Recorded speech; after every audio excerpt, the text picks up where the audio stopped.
Buenas tardes a todos. Este congreso, este tercer congreso internacional, como ya se señaló en la inauguración, dice relación con la Política Nacional de Seguridad y Salud en el Trabajo, que se enmarca, por un lado, en los parámetros establecidos en el Convenio 187, ratificado por Chile el 27 de abril del año 2011, y por otro lado, en el programa de gobierno de la presidenta Bachelet, el cual establecía que debíamos avanzar en una política nacional de seguridad y salud en el trabajo y en una adecuación que modernizara las institucionalidades. ¿Para qué? Para la protección, para la prevención y el control de los riesgos laborales. Para tal efecto, esta Política Nacional de Seguridad y Salud en el Trabajo se sujetó a los estándares y exigencias que establece el Convenio 187, lo que implicó un amplio y participativo proceso de talleres regionales, tanto de representantes de trabajadores, empleadores y de gobierno, en el cual culmina con la dictación del Decreto Supremo número 47 de este año, denominado Política Nacional de Seguridad y Salud en el Trabajo, el cual contempla, entre otros principios, el respeto a la vida y a la integridad psíquica y física de los trabajadores como un derecho fundamental, el desarrollo de un enfoque preventivo, el mejoramiento continuo en la gestión preventiva y la responsabilidad en la gestión de la prevención de los riesgos por parte de los empleadores. También a lo largo de este congreso se han destacado los avances normativos que hemos llevado a cabo y que han sido impulsados al amparo de esta política nacional. Y es en este sentido que uno de los temas que esperamos tratar, por un lado, en esta mesa redonda, dice relación con las adecuaciones normativas y aquellas que urge incorporar a nuestro ordenamiento jurídico. ¿Con miras de qué? Con miras de garantizar la seguridad y salud en el trabajo como un derecho fundamental, reconocido constitucionalmente, y garantizar el oportuno y expedito acceso a las prestaciones, tanto pecuniarias como económicas y medidas de prevención que otorga la Ley de Accidentes del Trabajo y Enfermedades Profesionales. Por otro lado, magistrado, desde el punto de vista jurisdiccional, también esta mesa busca desarrollar un diálogo a través del cual se analicen materias relevantes que fueron obtenidas a partir de estos diálogos sociales que fueron desarrollados de manera tripartita y regionalmente a la luz de esta Política Nacional de Seguridad y Salud en el Trabajo, tales como la protección eficaz como parámetro de interpretación en materias de seguridad y salud en el trabajo en relación con el artículo 19, número 18 de la Constitución Política del Estado de Chile, que impone la responsabilidad al Estado de la tutela de la seguridad social. Otro tema que se destacó en estos diálogos sociales fue la responsabilidad contractual y extracontractual para la reparación de los daños causados a las víctimas de accidentes del trabajo y enfermedades profesionales, ya sea que se demande como víctima directa o como causaviente producto de la muerte de la víctima, del trabajador. En ello pretendemos analizar el hecho de la víctima, el daño moral, el lucro cesante, el daño emergente. ¿Y qué va a ser lo relevante en esta mesa? ¿Qué es lo que pretendemos obtener? Es que se produzcan insumos que nos permitan entender la creación de nuevas normativas o la modificación de las ya existentes en materia de seguridad y salud en el trabajo. Y además, que sean un aporte a las políticas públicas en la materia de riesgos laborales. De esta forma, para conversar acerca de los desafíos que estos objetivos implican, es que hemos invitado a la mesa a estos importantes y destacados especialistas en la materia, que nos van a dar su opinión sobre los temas que trataremos. Empezamos con don Juan Sebastián Gumucio Rivas, abogado laboralista, expresidente de la Asociación Gremial de Abogados Laboralistas AGAL, profesor de Derecho de la Seguridad Social y del programa de Magíster de la Universidad de Talca y de la Universidad de Valencia. Profesor, gracias. ¿Esto está funcionando? Veamos. Ahí. Bueno, buenas tardes. Primero que nada, agradezco la invitación a este tercer Congreso Internacional de Seguridad y Salud en el Trabajo. Y entrando directamente al tema, voy a primero darle algún contexto a lo que es la parte jurisdiccional. La parte jurisdiccional, que es meramente reparatoria, es el fracaso de las políticas de prevención en seguridad y salud del trabajo. Es la parte más negra, cuando ha fallado lo que pretendemos que funcione, para que lo tengamos primeramente en claro. Participé en una comisión que hizo la CUT, la Central Unitaria de Trabajadores, el año 2010, con motivo de la tragedia en la mina San José, en que este problema adquirió por reactividad mucha importancia. Y ahí se hicieron una serie de propuestas. He tomado algunas de estas ideas para replantearlas aquí, a ver si se ha avanzado o no. Se avanzó con la ratificación del convenio 187. Tengo la duda si no hemos tomado el esqueleto de lo que supone ese convenio y lo hemos tratado de rellenar con lo que ya existía. Esa es una pregunta que dejo planteada. Porque hay un edificio muy formal al cual se le han ido adaptando instituciones que ya existían, pero salvo la creación de algunas comisiones interesantes, participativas, un consejo de ministros, no sé cuánto se ha avanzado. Pregunta, derivada de mi ignorancia, advierto. Creo que en el tema lo primero que salta es que tenemos seguros, tenemos un seguro, tenemos gente cubierta, tenemos gente amparada por una institucionalidad. Pero de inmediato salta, y eso lo señaló la CUT en sus propuestas, ¿qué pasa con la gran cantidad de chilenos que está desamparado, al margen? Que entiendo yo que tiene que ser del orden del 30%, no sé si me equivoco. Pero la gente marginada, por ser trabajador independiente, salvo algunos pequeños grupos que están adscritos a la ley de accidentes del trabajo y enfermedades profesionales desde hace mucho tiempo, los trabajadores informales, los asalariados sin contrato, los honorarios los contratados honorarios en la administración del Estado. Viene muy de cerca el problema. ¿Qué pasa con ellos? Problema, dejémoslo planteado, es un problema grave. Ahí tenemos un problema serio, porque es una cantidad de chilenos importante.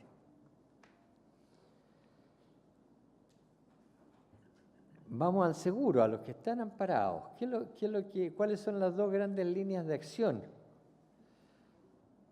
Y que en esto Chile fue ha sido bastante adelantado con la ley 16.744. Nosotros tuvimos leyes que se basaban en la teoría del riesgo proporcional y en lo que se llama la responsabilidad objetiva, que le echaba todo el costo de la reparación al empleador, le obligaba a contratar seguro. Sistema que ya cumplió más de 100 años. La primera ley de accidentes del trabajo, si mi memoria no me falla, que me suele fallar, es de 1915. ¿O estoy equivocado? ¿Usted es el profesor de seguridad? Yo soy el profesor, sí. 1915, la 3.100 y tanto. La 16.744 tiene una gran virtud. De luego cambia su fundamento. se entiende que el tema de la protección de la salud de los trabajadores es un tema de Estado. Es el Estado el responsable y establece un seguro social para hacer efectiva esta responsabilidad. Se distancia de este concepto del empleador responsable. El empleador financia al Estado para que el Estado se haga cargo. El Estado es el asegurador. Y tiene lo destacable de que a diferencia de las leyes anteriores, que habían fracasado ruidosamente por décadas en Chile, generando mucha angustia y mucho sufrimiento a los siniestrados y a las familias de las víctimas, introduce la idea de prevención, que es muy importante, e introduce mecanismos destinados a estimular la prevención como cosa previa y más importante que la reparación. La otra línea es la reparación y establece una serie de prestaciones reparatorias, llámense indemnización, atención médica, prestaciones pecuniarias, sean subsidios por incapacidad temporal, indemnizaciones, pensiones de invalidez total o parcial. Pero el centro del problema que debería preocuparnos es la prevención. La reparación es el lado amargo, les repito, es el fracaso. Es el fracaso. Cuando llegamos a la reparación es porque lo hemos hecho mal. Tenemos una legislación bastante dispersa. Hay normas de salud que se refieren a la prevención, hay normas laborales que se refieren a la prevención y hay normas de seguridad social, básicamente la ley 16.744 y su reglamento.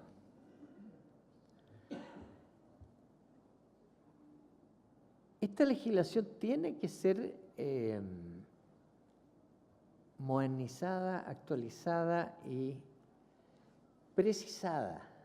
Hay un cierto grado de indefinición de los roles.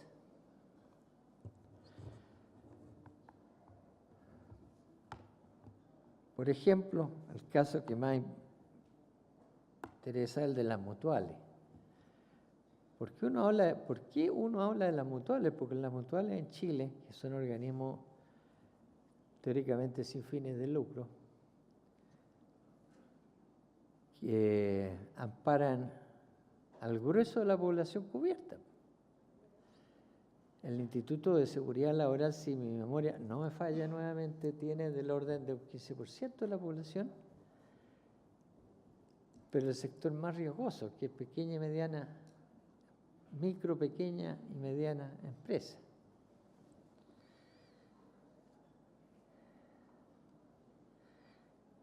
¿Qué pasa con las mutuales?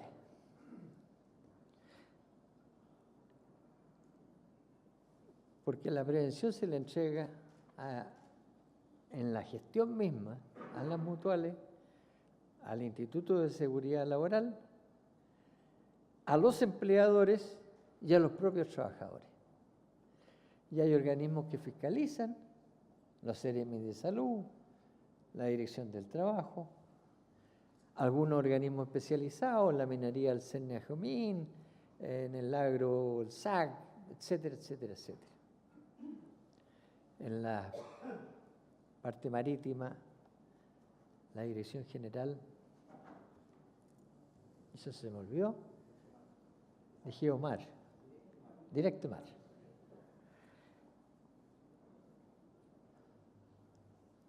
Vamos a las mutuales que hacen el grueso del problema. ¿Cuánto destinaban en el año 2009 las mutuales a prevención? Un 15,6% de sus ingresos por cotizaciones. ¿Es suficiente esto? Yo me atrevo a decir, sin entrar al detalle, que no. La CUT en sus propuestas planteó que esto debería corresponder a un 40%, porque la prevención es el corazón de un sistema nacional de seguridad y de salud en el trabajo, pero solamente se destina a un 15,6% de los ingresos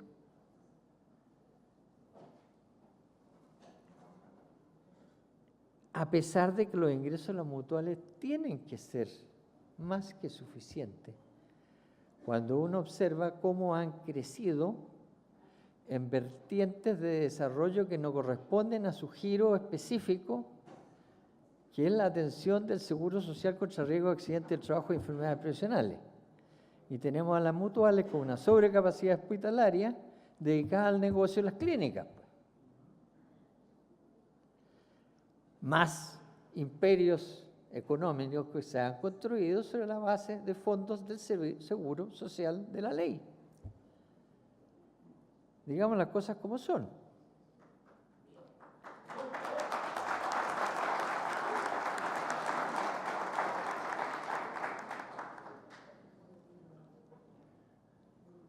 Faltaría ser un buen investigador el análisis de las pirámides invertidas que se han construido desde las mutuales y las cajas de compensación. Son grupos económicos poderosísimos que han trabajado con fondos públicos. Las mutuales tienen la idea de que la cotización que cobran, que recaudan mensualmente es de ellas. Corresponde, esta discusión la he tenido yo con abogados de las mutuales, que corresponde a su patrimonio personal de la institución. No, señores, son fondos públicos afectados al Seguro Social contra riesgo de accidentes del trabajo y enfermedades profesionales. Y eso alguna vez, ese globo que es muy poderoso, hay que romperlo. Y de ahí...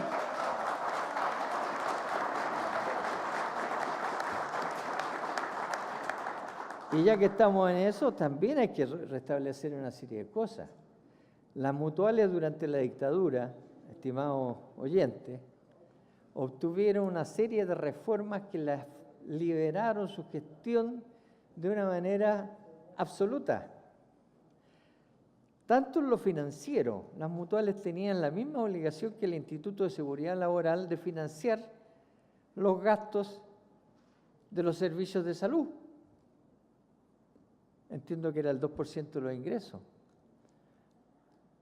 Tenían esa obligación, la eliminaron. Tenían un control normal de una institución fiscalizada respecto a la Superintendencia de Seguridad Social. La minimizaron, la dieron vuelta.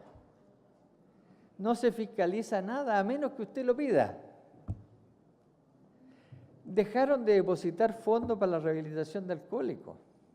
Aumentaron sus márgenes de gastos de administración. Bueno, cuestión de ver la ley y ver la cantidad de reformas que hicieron para aligerarse y flexibilizarse y usar los fondos de otra manera de la que señalaba la ley. La ley dice que son sin fines de lucro. Así es.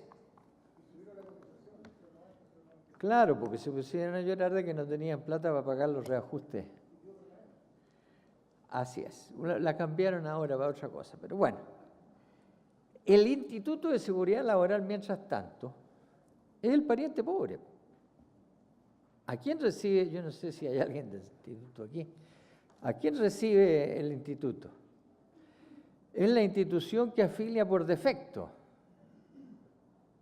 El que no va a una mutual cae en el instituto. El instituto no, sí está obligado a entregarle recursos a los servicios de salud.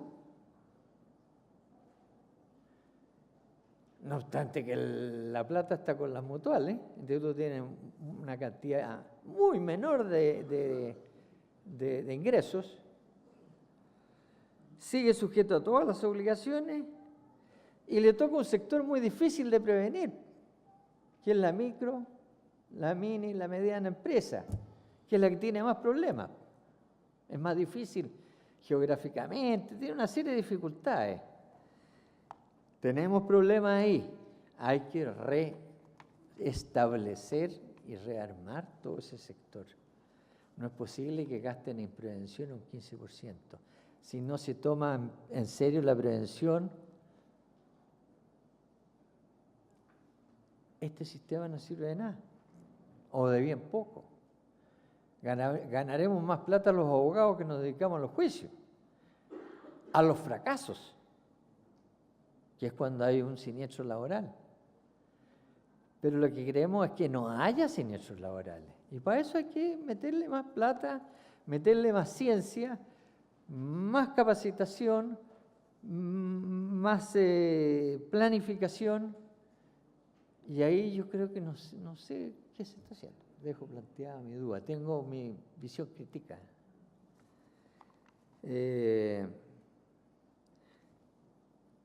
Los empleadores. ¿Qué quisieran los empleadores? Los empleadores están sujetos a una serie de normas que también hay que tener un reglamento interno de higiene y seguridad, formar en determinadas empresas comités paritarios, tener departamento de prevención, están afectos a un sistema del garrote y la zanahoria con la cotización adicional diferenciada.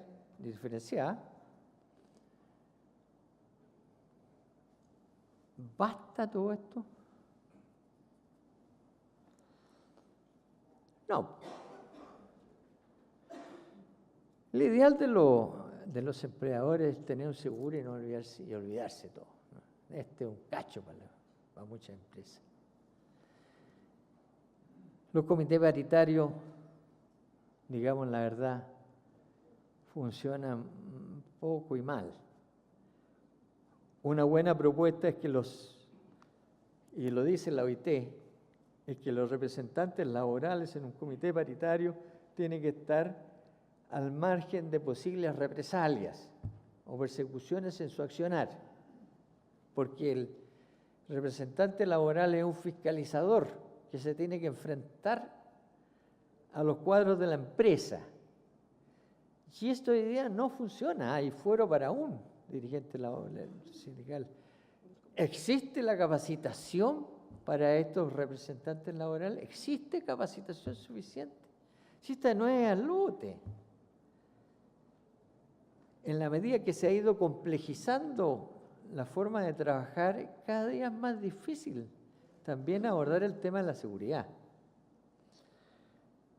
El Departamento de Prevención, ocurre lo mismo. El prevencionista, en un mundo ideal, debiera ser lo que es un fiscal de una empresa, un tipo que no está por sobre la jerarquía, porque él tiene que decirle a la dirección de la empresa pesadeces y obligarla a invertir. El prevencionista debería ser un pesado y gastador. Pero es así, ustedes saben. No los dejan, pues. No los dejan. Pero ese debería ser el papel verdadero del prevencionista. ¿Ah? Claro. Bueno, es que está mal la cuestión ahí. ¿Para qué nos vendemos pomada nosotros mismos? Está mal. Un prevencionista que no tiene la capacidad jerárquica, el imperio para imponer las reglas de seguridad en la empresa no sirve. Y en el esquema actual es así, ¿no? Si quieren le hacen caso. Y si es medio majadero lo echan, lo cambian.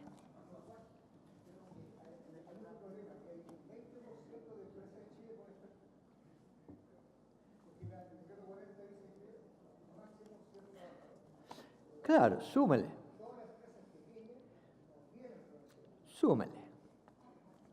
El hecho que en materia de prevención falta muchísimo.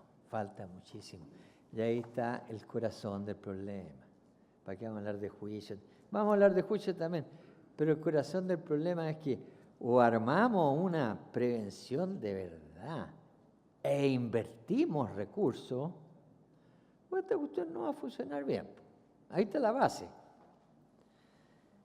Fiscalización. También hay que arreglarla, pues tenemos duplicidad de fiscalizaciones. Tenemos una fiscalización más especializada en el sector salud, según lo que yo entiendo. La Dirección del Trabajo está agobiada de normas de temas de fiscalización en el plano estrictamente laboral. Sus fiscalizadores están más bien para, si bien hay buenos fiscalizadores, pero más bien concentrados en los aspectos formales, de incumplimientos formales. Pero hay incumplimientos técnicos.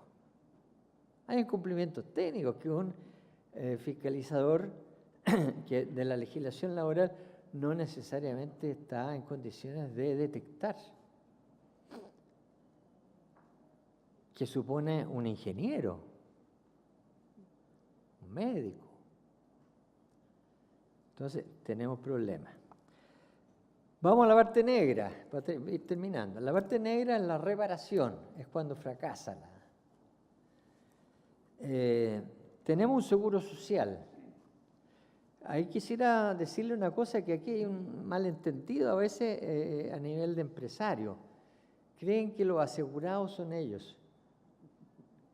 No, en serio, de buena fe. Creen que el seguro está en su beneficio y que para ese efecto pagan una prima, le llaman ellos, que es la cotización.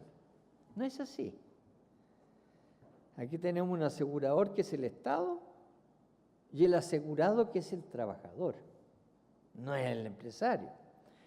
Yo no los puedo latear aquí porque si estuviéramos en clase yo le explicaría en 10 minutos por qué llegamos a esta conclusión. Créanme que es así. El asegurado es el trabajador y el empleador es un contribuyente al financiamiento de este aseguramiento.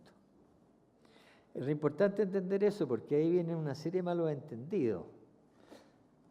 Incluso hay muchos empresarios que pujan por que, oiga, déjenme a mí contratar un seguro que me libere. ¿Y qué le decimos nosotros? ¿Qué le digo yo, por lo menos? No, pues señor, yo no quiero liberarlo.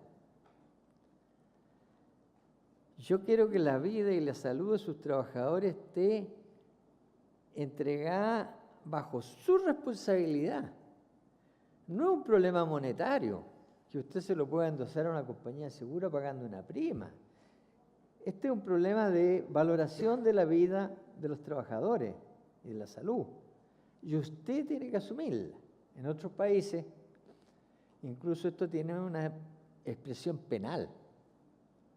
En España tenemos una legislación penal que sanciona las situaciones de peligro. Ni siquiera es necesario que se haya producido el accidente. Establecido que hay una situación de riesgo, hay una sanción. En Chile tenemos los cuasi delitos nomás, como única posibilidad. ¿Qué nos pasa en Chile en materia, me voy a meter ahora en el campo de Álvaro un poquitito?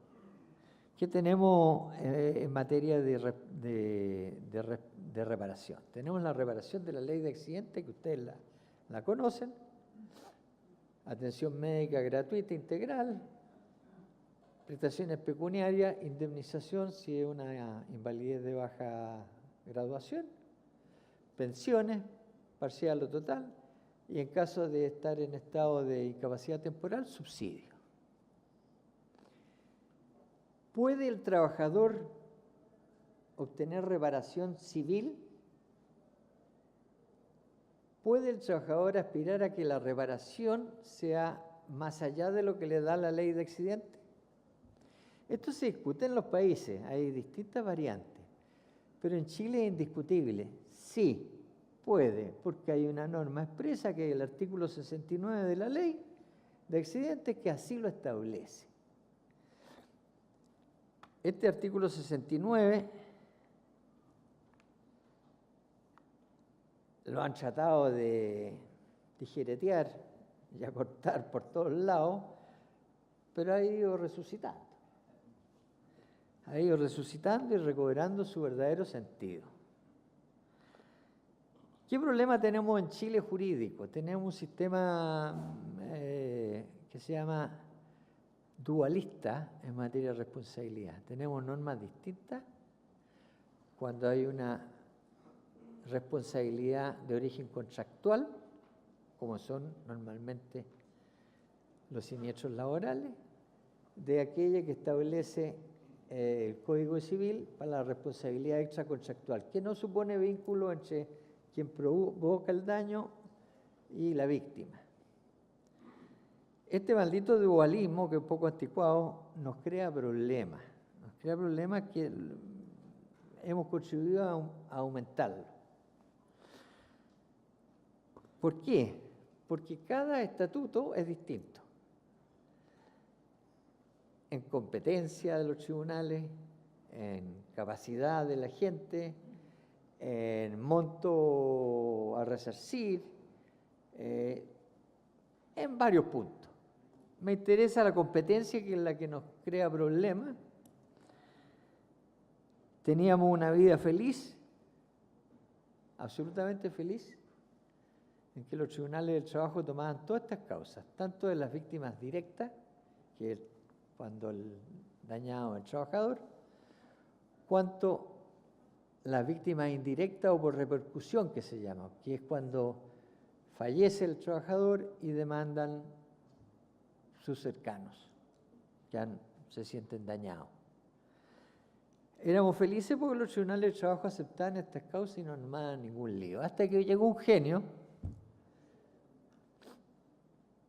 que con muy buenas intenciones dijo, no, esta cuestión está rara, hay que arreglarla. Y la embarró. Y se metió a legislar y ahí nació el artículo 420, letra F, y la embarró. Y dijo, ya mire, lo contractual a los juzgados del trabajo, lo extracontractual, o sea, cuando son viudas, hijos, convivientes, etc., justicia civil, en pocas líneas. Lo que es un desastre. Unos mismos hechos, necesidades que siempre son urgentes, sean de la víctima trabajador, sean de la víctima indirecta familia, sometida, en el caso de la familia, a una justicia lenta como la civil, calificaciones que pueden ser diferentes, bueno, un disparate. Se acaba de dictar otra ley, muy bien intencionada, la 21.018, que cambió la letra F, dijimos, bueno, al fin. No. Hizo una vuelta así de carnero, de una vuelta larga por el Parlamento, todos los trámites, para llegar exactamente a lo mismo. Son esas cosas que dejan en ridículo el teatro del absurdo, porque nunca he visto leyes más raras y absurdas. No avanzamos nada. Estuvimos terminando con tres cositas. Tenemos una evolución jurisprudencial positiva. Estuvimos esto lo puedo decir yo, no lo puede decir Álvaro. Estuvimos en el periodo negro, con una sala laboral presidida por una gerente de la SOFOFA. Y se notó, tuvimos una jurisprudencia francamente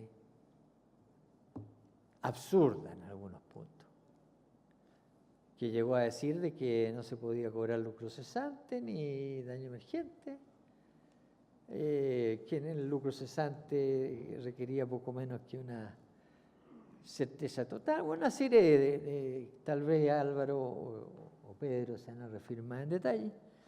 Puedo decirle que afortunadamente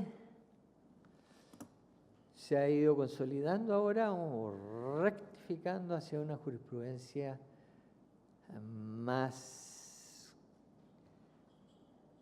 correcta, más acorde con la idea de la reparación civil. Se han introducido elementos interesantes como el de la culpa levísima,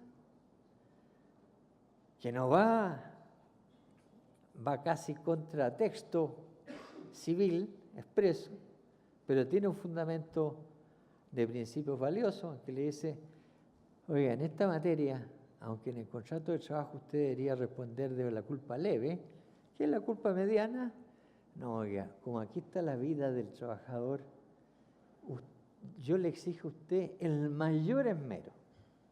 Y esto que suena así medio de abogado, no es menor, porque eso determina al juez a un nivel, a un estándar de exigencia de lo que, en la calificación de lo que ha hecho o dejado de hacer el empleador, que es determinante para resolver la causa, si ha incurrido o no en culpa. Dos cosas finales. Se alega de parte de los sectores empresariales, se alega de que hay una indeterminación del contenido exacto del deber de seguridad, que haría injusto la sanción de culpa frente a un supuesto desconocimiento de qué es lo que debe hacerse. En esta materia hay que decir, es imposible codificar los deberes de seguridad de una empresa. Tendría que ser un código que no cabría en esta sala, ni en la al lado junta, porque depende de la faena. Los mineros, no sé si hay alguien aquí, conocen el reglamento de seguridad minera, son 500 artículos más o menos, mamocheto. Pero habría que hacer un código de seguridad en todos los oficios. Y los hay manuales que van saliendo. Pero ahí se puede avanzar, pues yo vuelvo ahí a las mutuales y al ISL. Eso se puede avanzar muchísimo en información y en capacitación. Hay manuales de cómo se hacen las cosas. Cada producto que se usa tiene un manual, un indicativo, que usted se meta a internet y lo sabe. Oiga, si va a usar esta pintura, es obligatorio que usted se ponga gafas de tal y cual y ropa de trabajo de tal característica. Está dicho eso.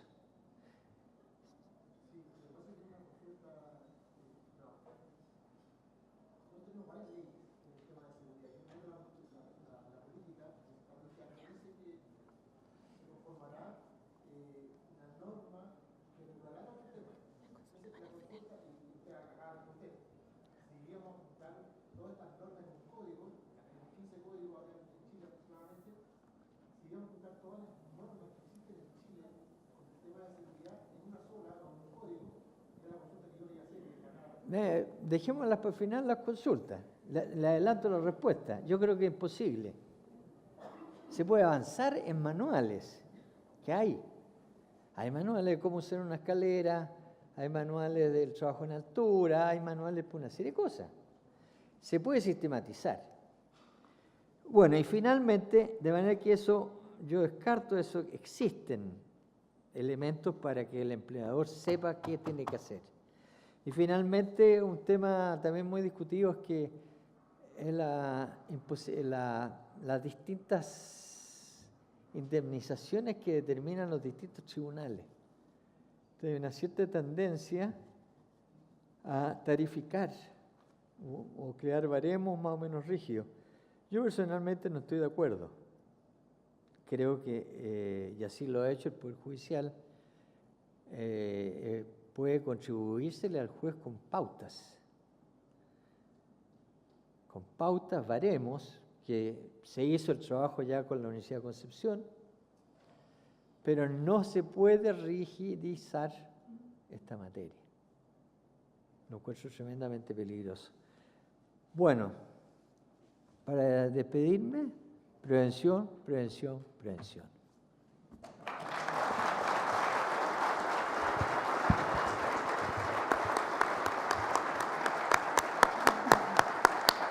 Gracias, profesor Gumucio. A continuación, Álvaro Flores, juez del Segundo Juzgado del Trabajo de Santiago, presidente de la Asociación Nacional de Magistrados y académico en diversas instituciones del país. Magistrado. ¿Cuánto tiempo? 20 minutos. 20 minutos. Sí. Yo me pasé. ¿Qué pasó?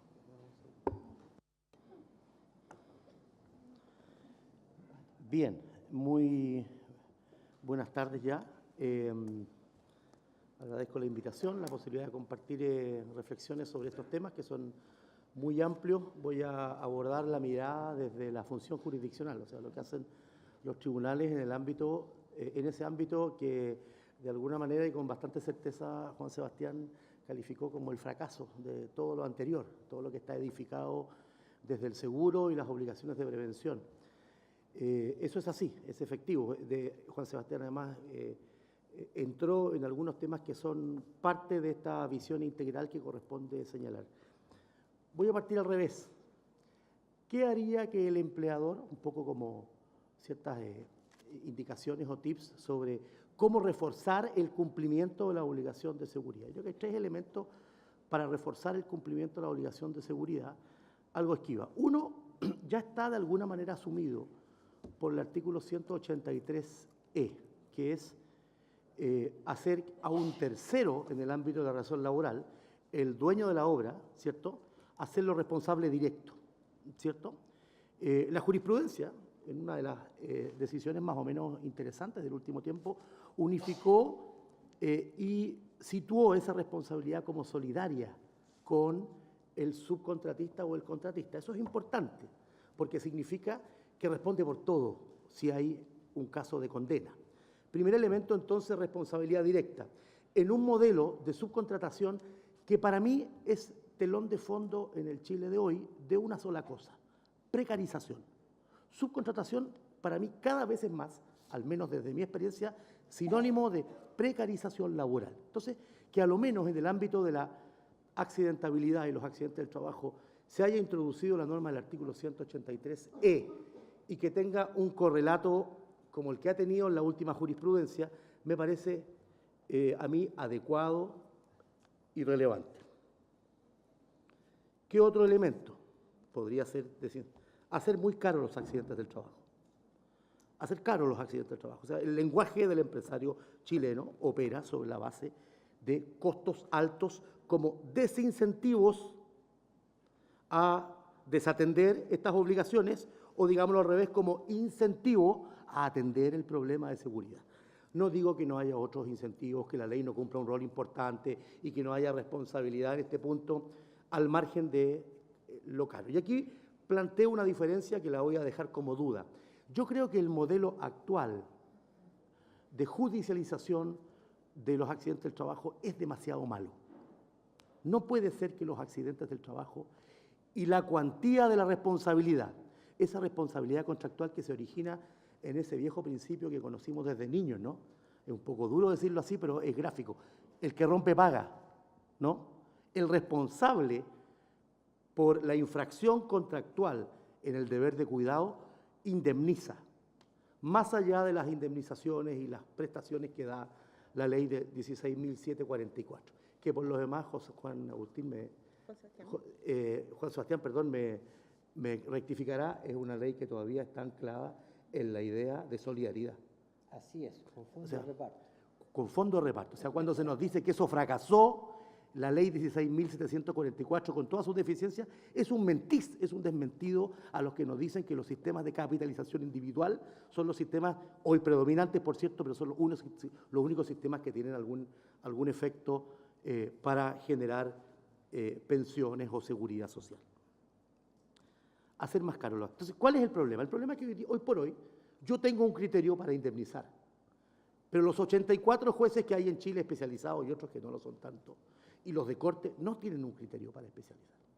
Es cierto que es riesgoso identificar cuantías fijas, baremos, se llama en el derecho comparado, pero otras legislaciones le han entregado al legislador, eso sí que es riesgoso, pero hay que ver si avanzamos allá, una ponderación anticipada de los daños por daño moral y lesión física.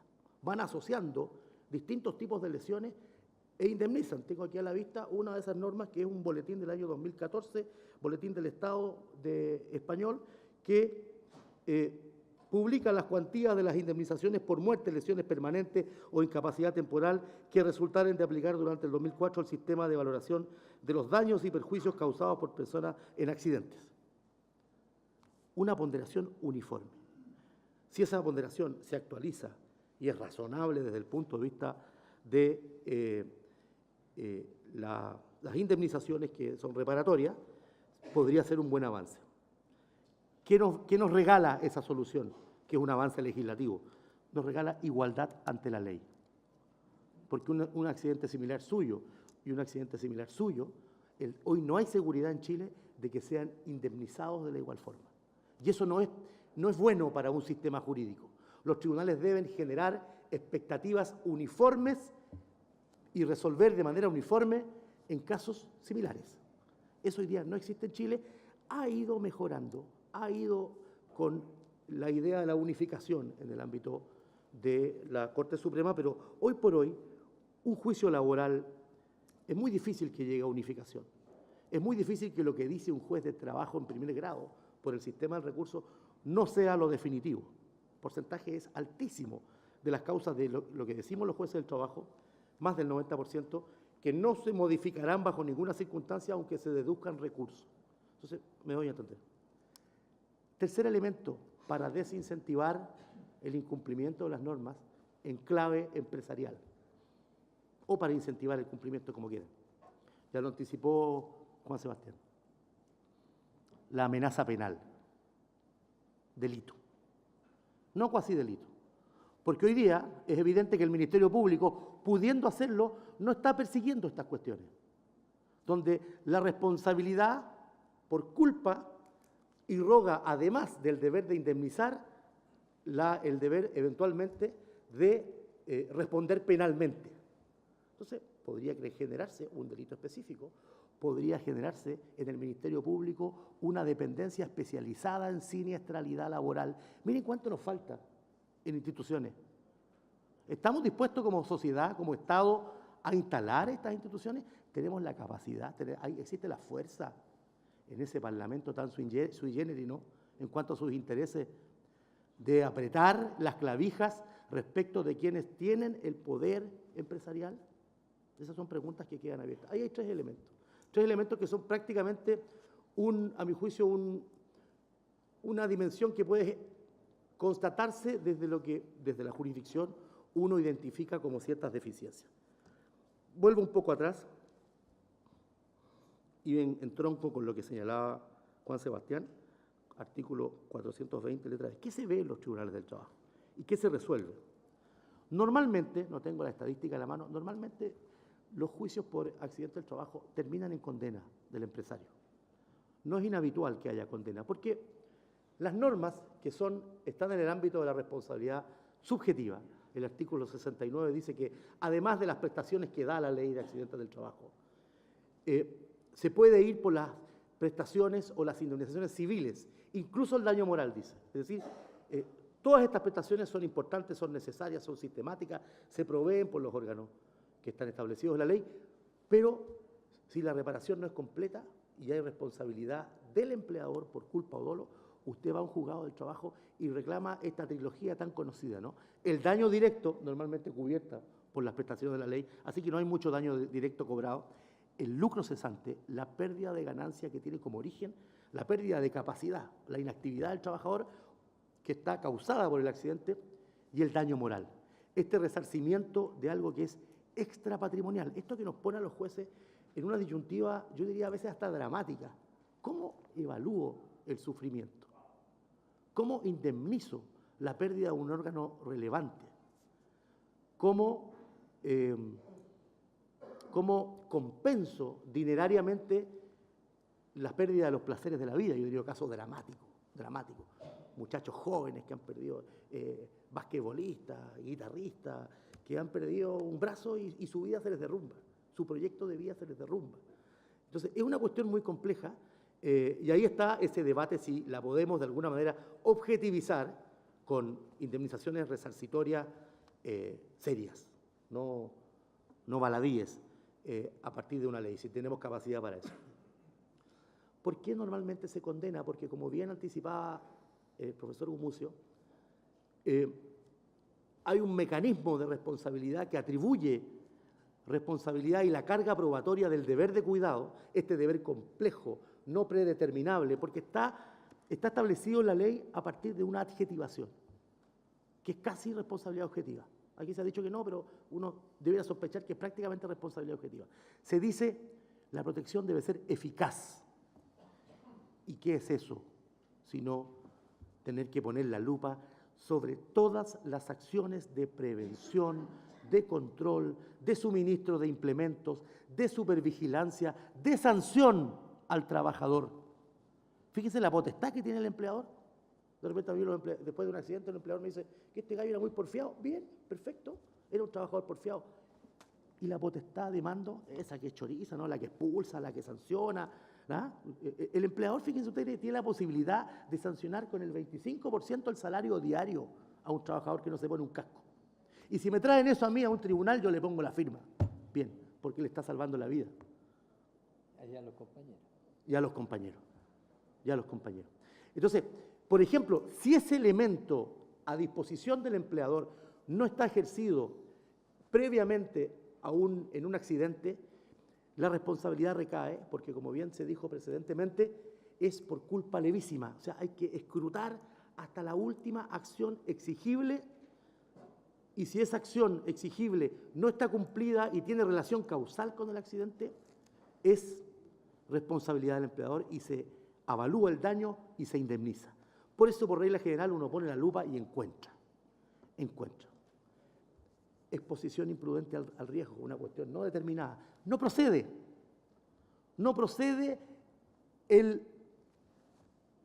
la responsabilidad del trabajador, salvo que sea dolo, ¿cierto? Que el tipo se autolesionó, se cortó un dedo, autolesionismo, le llama la doctrina comparada, para conseguir ciertas prestaciones. Pero por regla general no procede. O sea, el trabajador normalmente que incurre en conductas inapropiadas en el ámbito de la seguridad, temerarias, normalmente tiene algún déficit severo causado en la responsabilidad del empleador. Normalmente capacitación. No, yo no lo capacité porque este gallo tiene mucha experiencia. Y el deber de capacitación es permanente, es una educación continua sobre la base de los riesgos de la empresa, el de representar los riesgos, el de reforzar las medidas de seguridad. ¿Cuál es la salida regular, las defensas regulares en el ámbito del trabajo? El cumplimiento formal de las obligaciones, el papeleo. Firmó el derecho a saber, firmó la charla diaria y el papeleo, así como firmado, ¿no? Como quien rellena un libro de asistencia, pero que no tiene un correlato en instrucción específica, en supervigilancia específica. Hay tolerancia también de conductas indebidas. Entonces, siempre el empleador entra en este modelo de normas, no con un prejuicio del juez, entra en este modelo con una gran sospecha que tiene que desvirtuar. ¿Cómo? Acreditando todas las conductas y prácticamente diciendo esto fue caso fortuito para mí. No podía preverlo, pero siempre hay una forma de preverlo. Ese es el contexto general de lo que ocurre en tribunales. Si tuviéramos un modelo un poco más objetivo de indemnizar, podríamos llegar a respuestas más relevantes. Ahí habría que pensar si conviene ese modelo. Pero hay otro elemento que no quiero desconsiderar antes de terminar y dejar espacio probablemente para preguntas que suelen ser más interesantes a veces que la exposición. Hay un telón de fondo que es muy dramático en Chile. Hay un telón de fondo. La precarización del empleo. El modelo de tercerización, no obstante la norma del 183E, ¿cierto? Sigue siendo sigue radicando la principal responsabilidad en algo que yo considero, porque lo he visto, lo sigo viendo y lo seguiré viendo, es el empleador precario. Hoy día hay empleadores precarios, no solo trabajadores precarios. Yo siempre digo que estos empleadores están en la escala social 2 chelas más arriba que un trabajador nomás, y no más. Entonces, estos tipos, estas personas que son en la neorretórica los emprendedores, ¿o no? Si la cosa es re bonita, hazte un emprendimiento, yo te presto plata para que compre unas camionetas y tú te encargáis de esta cuadrilla, ¿cierto? Estos emprendedores rentabilizan muy poco porque el modelo también es asimétrico en la relación entre el principal y el contratista. No da holgura para la inversión de seguridad, apenas da holgura para una rentabilidad menor. Y lo que es clásico, ¿han visto ustedes cómo se suceden los contratistas en algunas empresas? en el Poder Judicial. Desaparecen los empleadores. Encontramos a veces a los aseadores y dicen, no, es que no, parece que se fue de la empresa. Entonces, lo único permanente en este modelo duro, severo de relaciones económicas, es el trabajador y el principal, los que no están vinculados por un contrato de trabajo. Entonces, no es raro que en este modelo, sin considerar todavía precarización por informalidad, por encubrimiento, en este modelo de relaciones jurídicas laborales privadas, no es raro que la inversión en seguridad sea muy poca. Morigera esta norma, reitero, morigera esta norma, la norma del 183E. Pero es una cuestión hoy por hoy determinante. Y el otro elemento es la inexistencia ideológicamente defendida de la fuerza colectiva en el trabajo. Ya dijo con mucha certeza, creo yo, el profesor Gumucio, lo que significa como prácticamente un espejismo el tema del rol de los comités paritarios. Esa asimetría que hace que el representante de los trabajadores no tenga un poder real. El poder real en el ámbito del trabajo es el derecho colectivo, es el trabajador organizado. Y hoy a eso no se le da un milímetro de espacio. Por eso persiste en el modelo chileno, lo veo a diario, lo veo en los relatos, lo veo en las relaciones, en las categorías de trabajadores que ganan muy poco, persiste en el modelo chileno un modelo autoritario de relaciones laborales. Este es un modelo autoritario. El autoritarismo la democracia no ha llegado a las relaciones laborales, porque la única forma de que llegue es que haya un órgano capaz de anteponer un poder, y una dimensión de ese poder es el control de la seguridad y la autotutela. Una de las grandes funciones del sindicato es generar autotutela, es decir, cautelar que lo pactado se cumpla. Y ese contrapoder, que en Chile no existe y que se rechaza, se resiste, no necesariamente solo por quienes están en posición cercana al poder empresarial, sino miremos la experiencia de la última reforma laboral, ¿no? Que desde el inicio era una reforma modesta y terminó transformada en nada. Esta reforma no hace ninguna diferencia en la estructura central de las relaciones laborales de Chile. Un esfuerzo perdido y por lo tanto, por lo largo, por lo agotador, por lo que significó, frustrante para una reconfiguración de las relaciones laborales. Entonces, estos elementos tectónicos, y aquí termino, estos elementos tectónicos que subyacen a la pura cuestión de la accidentabilidad y la judicialización, tercerización, precarización e inexistencia de un verdadero correlato colectivo, esto que está en los tribunales, no dudo que haya algún mundo onírico, marginal. Por ahí debe haber estas empresas que son prácticamente modélicas, ¿cierto? Pero no las veo en los tribunales. Yo veo las grandes categorías de trabajadores, a todos esos que en las encuestas están son el 70% de los que ganan de 500.000 hacia abajo y el 50% 350.000. Entonces, este escenario es relevante y hay que mirarlo, el escenario de la precarización, porque determina todo en el ámbito de las relaciones del trabajo. No solamente las cuestiones de accidentabilidad, sino que todo. Eso quería compartir con ustedes.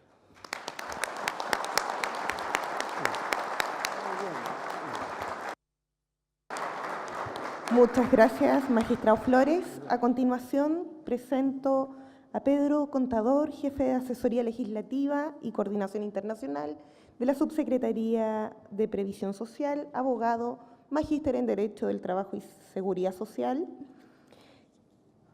especialista en materias de seguridad y salud en el trabajo. Pedro, por favor.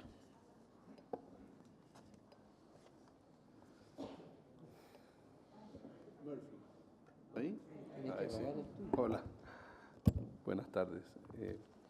Bueno, ya se ha dicho bastante. Yo lo que quiero expresar y hacer una especie de relación entre lo que dijo Juan en su carácter de académico y experiencia de abogado litigante, de Álvaro como juez del trabajo y además presidente de la Asociación de Magistrados, ver ya desde la visión de mi experiencia en la aplicación del sistema, que podríamos considerar sistema de seguridad y salud en el trabajo, cómo esas deficiencias y a veces fortalezas se ven reflejadas, replicadas o creadas por la normativa y también por los actores sociales. Y eso quiero un poco tratar de hacer el enlace entre estos problemas. Lo primero, y ustedes ven que a lo largo del Congreso, y la política sí lo dice, se plantea a la seguridad y salud en el trabajo como un derecho fundamental, ¿ya? Pero difícilmente en la Constitución que tenemos hay que escarbar en algunas normas, efectivamente está incorporada por aquí, está incorporada por allá, pero no se consagra expresamente. Entonces ya tenemos una invisibilización constitucional de lo que la sociedad cree que es prioritario, ya no está. ¿Ya? A duras penas también están los otros temas relacionados con el trabajo, la seguridad y salud en el trabajo no está, ¿ya? Aunque evidentemente sigue siendo un derecho fundamental. Y eso redunda también en la legislación. Y aquí otra connotación. Se ha hablado acertadamente de lo que es la obligación de seguridad. Pero ¿qué es lo que es la obligación de seguridad? En términos simples, hay algún obligado porque alguien tiene el derecho. ¿Dónde está el que tiene el derecho? El trabajador, el titular del derecho.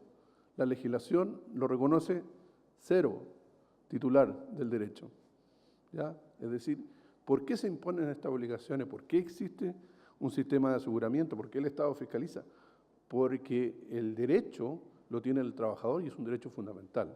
Entonces, también hay una invisibilización legal del titular del derecho. Y por tanto, vemos y constatamos que tampoco es un tema prioritario.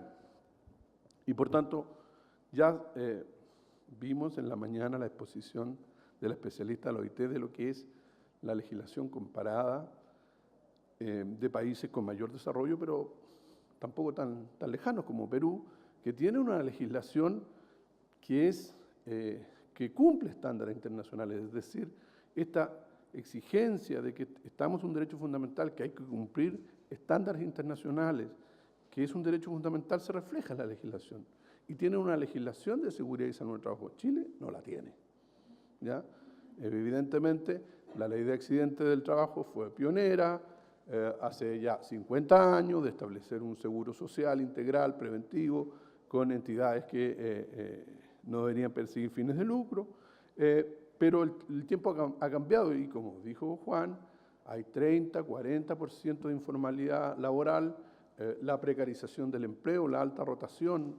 Entonces necesitamos una ley que ojalá, o un sistema que pudiera favorecer desde el punto de vista del titular derecho a todos y a todas las personas que trabajan por los riesgos que tienen independiente de su condición de trabajo, como lo dice la política. Es una aspiración de la política.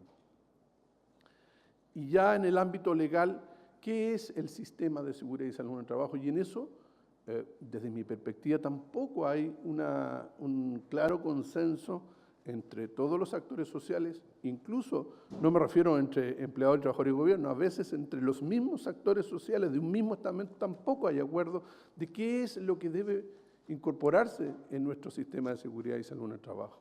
¿Qué es ley? ¿Qué debería ser reglamento? ¿Qué debería ser circulares? No hay claridad. Entonces, ¿qué es lo que tenemos? Una dispersión, una descoordinación, una fragmentación, vacíos normativos, contradicciones, superposiciones. O sea, tenemos una involución ¿ya? En el sentido institucional. No tenemos una legislación robusta en materia de seguridad y salud en el trabajo. No se consagran el objetivo de la legislación. La legislación existe simplemente y hace obligaciones, mandata, prohíbe, pero no dice para qué se crea. Es para proteger, para promover la seguridad y salud en el trabajo en todas las condiciones, para todos los trabajadores. Y como ese principio no irradia el resto del ordenamiento jurídico, los demás operadores, incluyendo los tribunales, la doctrina, la administración, yo creo que es mi interpretación o mi sentido es porque entiendo que lo que hay que hacer es mejorar la productividad, hacer el equilibrio entre las relaciones laborales, proteger a los trabajadores. Bueno, pero no está claro para qué hacemos las cosas. Entonces, eso redunda en esta dispersión también institucional. Respecto de la obligación del empleador, evidentemente concuerdo que tiene que ser una norma genérica, como hoy día lo establece el artículo 184, y un catálogo de obligaciones, a lo menos básicas, que deben hacerse en materia de seguridad y salud en el trabajo, pero ahí tenemos una dispersión, como ya les dije, enorme, no se consagra quién es el titular del derecho.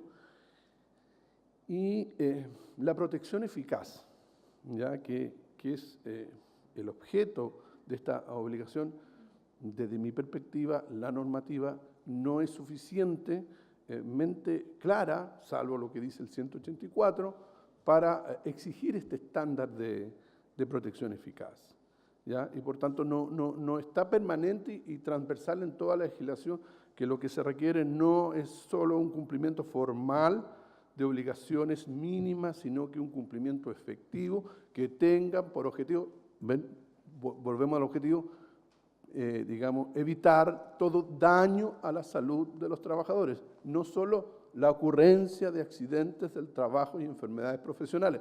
¿Por qué? Porque tenemos una ley asociada a un seguro, que es de la Seguridad Social, que protege contingencias, accidentes del trabajo y enfermedades profesionales.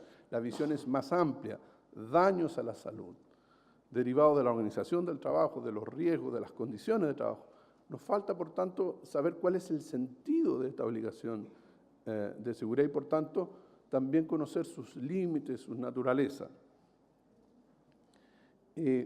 No existe en Chile la principal obligación de cualquier institución, de que se dedica a cualquier cosa. Si yo me dedico, si voy a vender departamento aquí al frente, yo voy a tener que saber cuáles son los riesgos, a qué me voy a enfrentar, cuáles son las probabilidades. En Chile, en materia de seguridad y salud en el trabajo, no existe la más básica obligación de evaluar los riesgos, salvo para riesgos específicos. Entonces, todo lo que viene más de gestión preventiva simplemente es cumplir formalmente instrumento por instrumento. Tengo comité, tengo departamento, tengo reglamento interno, como un conjunto de documentos, como decía Álvaro. Lo que necesitamos es primero identificar los riesgos, de evaluarlos, hacer la gestión preventiva. Nuestra legislación no la contempla. Y por tanto tenemos una debilidad importante que la política de alguna manera pretende superar y aspira a superar. La vigilancia de la salud tampoco. O sea, los trabajadores no tienen el derecho a la vigilancia de la salud. La vigilancia de la salud es obligaciones de algunos o de organismos administradores o a veces del empleador. Y nuestra legislación es poco precisa en saber cuál es el límite entre la obligación de asistencia técnica y la obligación del empleador. Se superponen, una fiscaliza a la otra, se refuerzan, no está claro. En materia, por ejemplo, de las obligaciones de las mutualidades de empleadores, lo que dice la ley, parcamente, dice realizar actividades permanentes de prevención de riesgo y tener una infraestructura adecuada para ese fin. Entonces, esa vaguedad permite todas estas definiciones y todas estas indefiniciones se redundan en que no se haga prevención y ocurran efectivamente accidentes y también enfermedades profesionales. Las obligaciones de los trabajadores tampoco están claras en nuestra legislación. ¿Cuál es la naturaleza de estas obligaciones? Se entiende en otras legislaciones que es una obligación secundaria, no es porque sea menos importante, sino porque hay alguien que es el primer obligado, que es el empleador. Y lo que tiene que hacer el trabajador es cooperar y colaborar en el cumplimiento. Y eso da la naturaleza de las obligaciones que tienen los trabajadores: cumplir con el reglamento interno, cumplir con las instrucciones, participar en el comité paritario. Entonces, como existe esa confusión conceptual, en ocasiones, en algunos fallos, se confunden y el rol de cumplimiento de la obligación secundaria de los trabajadores pasa a ser principal. No fue proactivo, no advirtió a su empleador. Bueno, ¿cómo voy a advertir algo que no me informó? Bueno, es que usted tiene que ir más allá. Y por tanto, de alguna manera eso no es retórica, no es teoría, sino que redunda en que efectivamente para muchas empresas el cumplimiento es formal, o sea, una lista de chequeo de acciones y que si fueron entregados o recibidos por el trabajador, hasta ahí llegó la obligación. Y no es, por tanto, digamos, una división clara entre cuál es la obligación del empleador y de los trabajadores. Tampoco se reconoce que parte de la obligación de seguridad y del derecho de los trabajadores está la participación y consulta de los trabajadores como elemento esencial de cualquier sistema. Y esto es importante a la hora de analizar lo que planteó Álvaro y Juan, los comités paritarios. En general, nuestra cultura, no solo empresarial, a veces jurisdiccional, a veces también de la doctrina y lamentablemente a veces sindical, se los mira a los comités paritarios como de segunda clase, que son entre Tongoy y Los Vilos. No son un sindicato y no son mis representantes. ¿Ya? ¿Y qué significa, en términos prácticos, que nuestra legislación no le reconoce facilidades, no le reconoce garantías, no le reconoce permisos, no le reconoce la posibilidad de hacer denuncias, entrevistarse con fiscalizadores, solicitar asistencia técnica, nada. Lo único que lo reconoce es estar sentado en esta mesa frente a los empleadores. ¿Ya? Y por tanto, ¿qué significa, entre otras cosas, a propósito del fuero, que yo por lo menos no conozco, a lo mejor los colegas sí, yo no conozco ningún caso en que se haya aplicado una práctica antisindical en contra de un comité paritario. ¿Por qué? Porque no se les conoce, no se les valoriza como representantes de los trabajadores. Y, como dije al comienzo, a veces algunos sindicatos, algunos sindicalistas creen que son competencia, ¿ya? Porque no se les visualiza como manifestación de la libertad sindical. Incluso autores así lo señalan.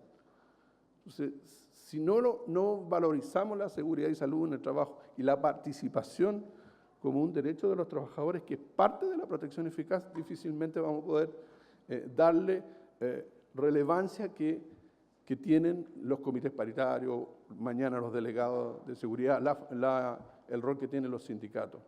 Entonces podríamos tener fuero para todo el mundo, hasta para los suplentes, pero si efectivamente no se le reconoce esta calidad de representante y por tanto no se dan las facilidades, no van a hacer su pega, igual, van a tener fuero, ¿no? Entonces vamos a volver a la situación que hay que empoderar a los comités paritarios. Creo, sí, para no ser tan negativo, que este nuevo artículo 184 bis, lo que también se dijo acá sobre la ley de subcontratación, implica que efectivamente hay posibilidades, siempre se puede hacer buenas legislaciones en consonancia, porque nosotros no vamos a inventar la pólvora. Lo que se ha legislado últimamente está en muchos otros países. Y por tanto, cuando las cosas se han hecho bien, a mi juicio, el 183, el nuevo 184 bis, que reconoce un estándar internacional del derecho de los trabajadores a retirarse del lugar cuando hay peligro grave e inminente, son derechos que van empoderando a los trabajadores y van en la línea correcta. Y también el tema de la reparación.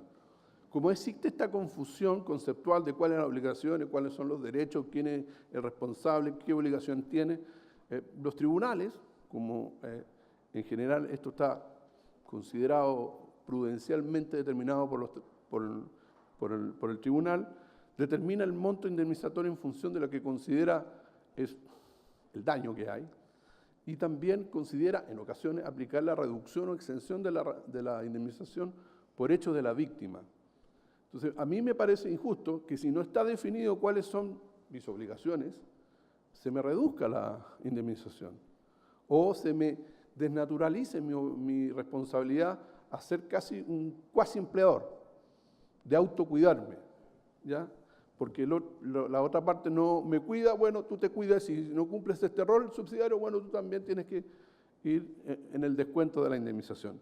Y además, si hubiera una legislación más precisa, más clara, evidentemente permitiría a los jueces aplicar correctamente y con criterios que de alguna manera son orientadores y pedagógicos para la comunidad laboral de por qué se infringió la norma, cuáles son los criterios. Porque como no hay, tenemos definiciones amplias, algunas que rechazan el hecho de la víctima, otras que la aplican totalmente, y por tanto eso genera confusión, y la confusión, creo yo, la genera también la legislación.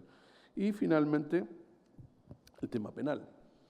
Evidentemente existen en otros países incluso fiscalías especializadas. No me refiero a un ministerio público especializado, sino que fiscales especializados en temas de seguridad y salud en el trabajo.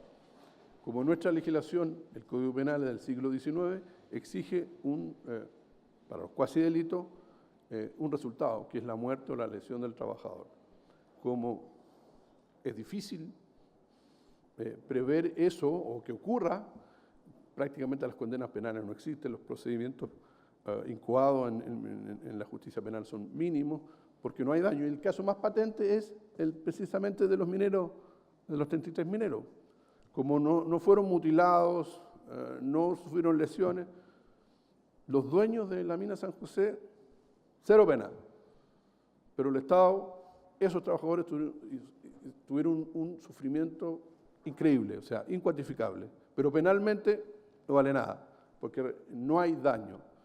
Entonces, las legislaciones, acorde con lo que los principios de la OIT, con lo que promueve la política, consideran que hay situaciones de riesgo, en que si el riesgo es grave y se expuso al trabajador por un incumplimiento de una obligación de seguridad bien determinada, responde penalmente. ¿Ya? Por ejemplo, pero como tenemos estas indefiniciones normativas, es bien difícil legislar, es bien difícil aplicar, y es difícil, de alguna manera, defender o generar un consenso para que las modificaciones se hagan. Y por tanto, creo yo, a modo de síntesis, que discusiones como esta, que ojalá se repliquen, de alguna manera debe servir de base para que se asuma el compromiso, ojalá en el marco del programa nacional, de hacer esta discusión y hacer estos perfeccionamientos que son urgentes. Gracias.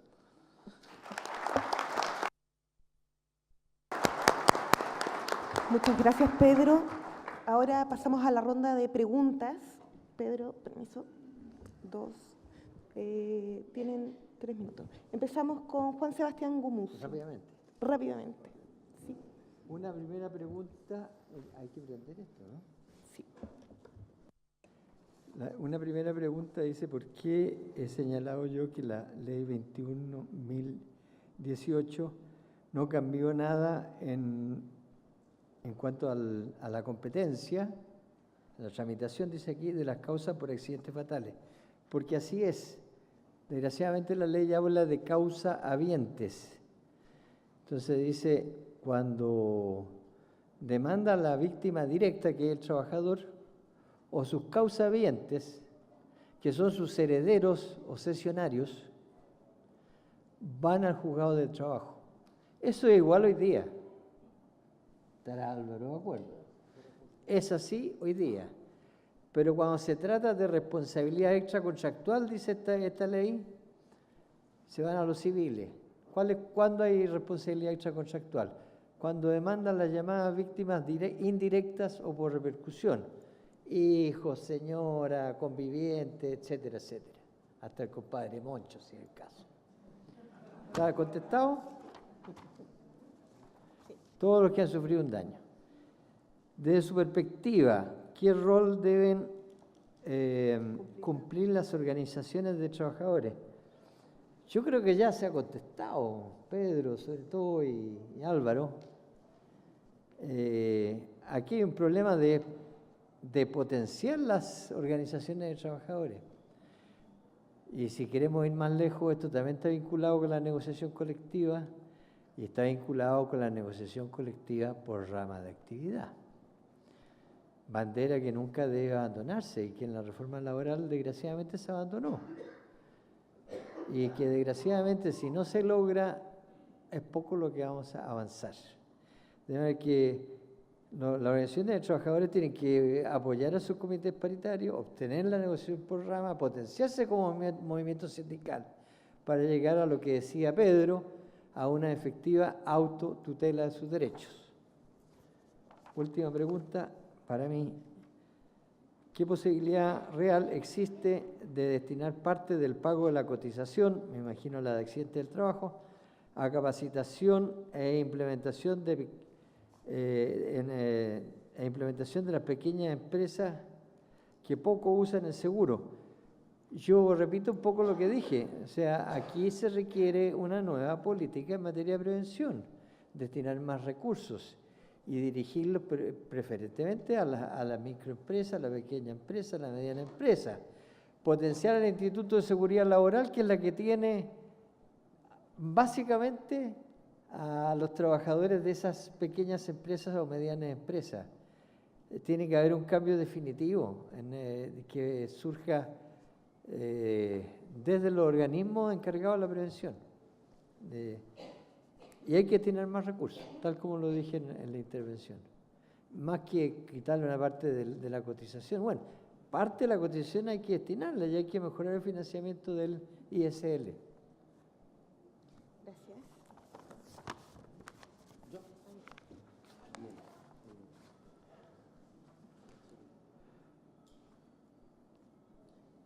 Son preguntas bien puntuales, voy a responder con... ¿Ahí? Sí, responder con bien también al Cayo. Ante la muerte de un trabajador en donde la familia entra entre el dolor de la pérdida inesperada, se ve envuelta en un largo juicio. ¿Existirá alguna vez el apoyo psicológico para esa familia, aún habiendo ganado ese juicio que finalmente radica en dinero solamente? El existirá es lo que los juristas llamamos de ley eferenda, ¿no? Que ley que no está escrita, pero ojo, el daño moral debiera cubrir todas las prestaciones o toda la compensación necesaria para resarcir ese daño. Es una indemnización paliativa, o sea, nunca una cantidad de dinero va a ser equivalente a una vida. ¿Cuándo? ¿Cuándo? Si son cosas incomparables. Incomparables, pero el derecho, ante el deber de resarcir, no le queda otra que decir, bueno, la única forma de resarcir es alguna compensación paliativa económica. Entonces, eventualmente uno de los elementos reparatorios, si es la aflicción moral, psíquica, esa indemnización debiera también contemplar en el proceso lo que va a significar, de alguna manera, recuperar psicológicamente con terapia ese punto. Entonces, claro, la pregunta termina en, finalmente radica en dinero solamente. Radica en dinero solamente. Es lamentable, pero es el camino que el derecho ha tenido para compensar esto.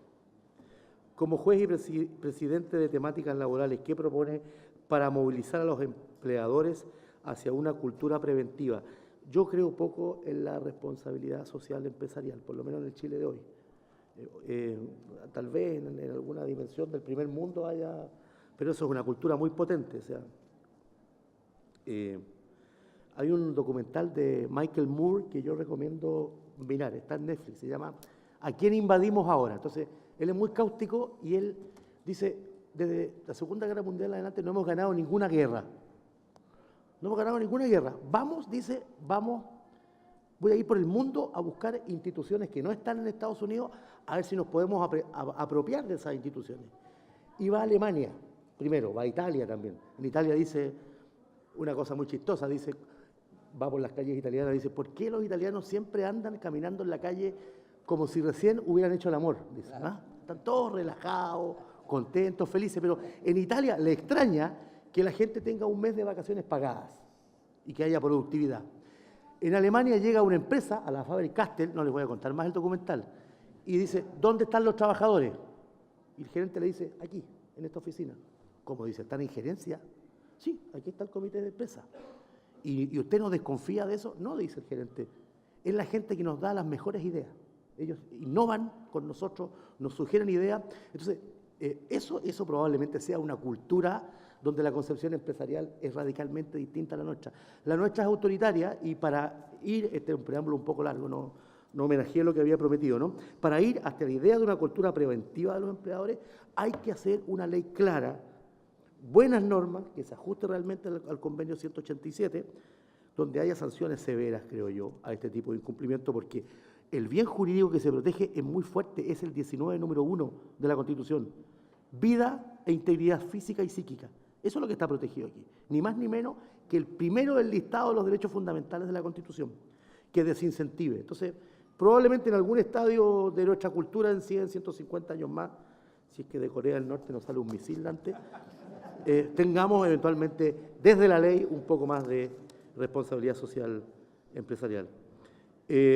Me preguntan dos cuestiones, pero les quedo dando vuelta la potestad empresarial de multar. Un poco, yo trato de no difundirla mucho, solo en este caso. Sí, es del reglamento interno. Me preguntan si el 25% de la multa tiene que estar en el reglamento interno, precisamente está regulado en el 154, número 10, si mal no recuerdo. Y me preguntan además sobre si hay algún mecanismo efectivo para que el trabajador pueda tomar acciones legales contra esto. Siempre hay reclamación legal, pero es una potestad muy discrecional del empleador. Para serle franco, no se usa mucho porque yo creo que andar dando con el mocho del hacha tampoco es muy funcional en una empresa donde uno quiere que los trabajadores se seduzcan. El poder más fuerte es el que logra la adhesión del destinatario de las normas. No es el que se impone por la fuerza. Allí vence el poder. Cuando uno en un sindicato, en cualquier organización, logra que el destinatario de la instrucción adhiera y la haga convencido de que es lo mejor. Estas normas operan sobre el Estado y sus funcionarios, obvio, operan, hay una norma matriz en el Código del Trabajo, esto está regulado básicamente en el Código del Trabajo y reglas complementarias, aquí es el artículo primero. El artículo primero dice, el Código del Trabajo se aplica a los trabajadores del ámbito privado. Los trabajadores del Estado y sus órganos tienen sus propios estatutos. Esos son los dos elementos. Lo que está diciendo, no se aplica el Código del Trabajo para ellos. Pero un tercer inciso dice, en lo no regulado especialmente, operan las reglas del Código del Trabajo. Así que la obligación del 184, la obligación matriz de protección eficaz, se irradia a todo el ordenamiento. Porque no hay ninguna norma que yo conozca, ningún estatuto público que diga aquí no corren las obligaciones de seguridad. Por lo demás creo que sería inconstitucional. Eso quería decir. Muchas gracias. Ahí sí. Bueno, muy breve. Se me preguntan sanciones específicas cuando ocurre un accidente y no existe difusión o evaluación del procedimiento de trabajo. Bueno, ahí hay un poco la deficiencia normativa, hay por ahí una norma en el 594 que habla de entender que los procedimientos de trabajo están exigidos y por tanto no es para evaluar riesgos, para establecer procedimientos, yo creo siendo tan obligaciones sustantivas deberían estar a lo menos la parte central en la ley, pero está en un reglamento y se aplica cuando sanciona la inspección del trabajo, aplica una norma supletoria general de sanciones en el Código de Trabajo. Por tanto, planteo simplemente que, bueno, ahí hay un tema de catálogo de obligaciones no legales y también catálogo de sanciones que son genéricas para cualquier tipo de obligaciones laborales, previsionales y también de seguridad y salud en el trabajo. Las lesiones de columna, yo no podría decir si son enfermedades profesionales o no son enfermedades profesionales.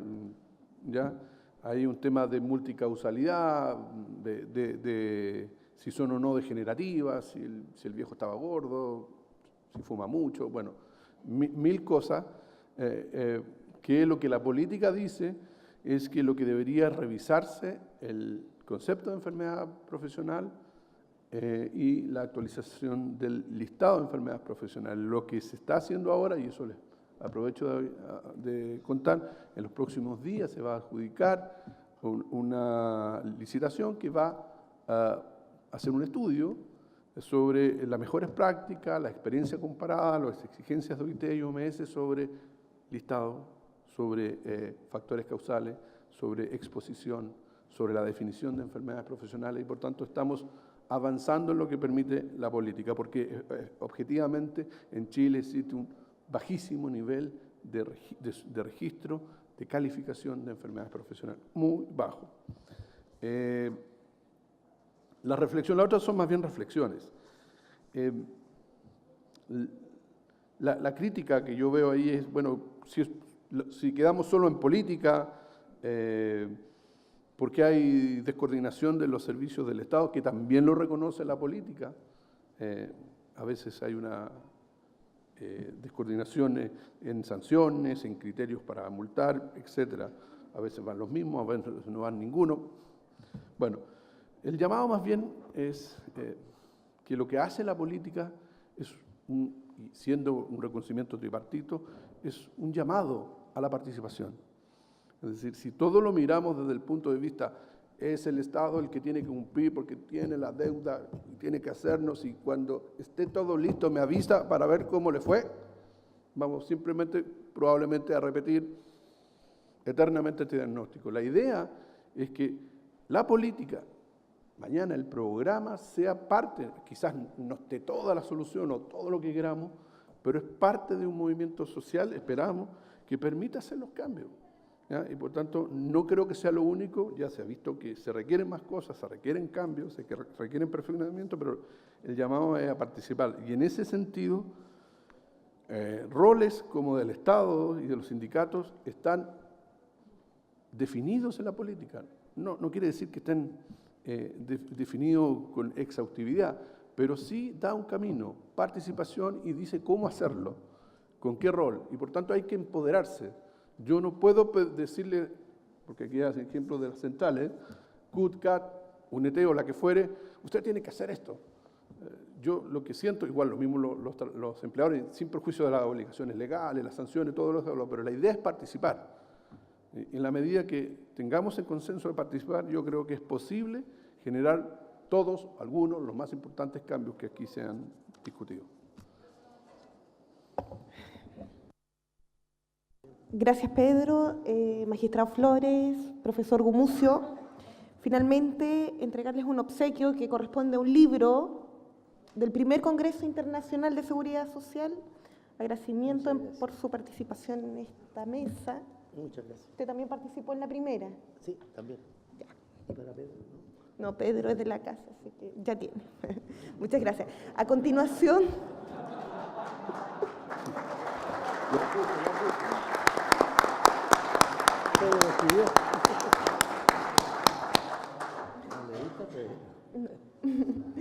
A continuación, Pedro Contador, a nombre de la subsecretaria, hará el cierre a este congreso, a este tercer Congreso Internacional de Seguridad y Salud en el Trabajo.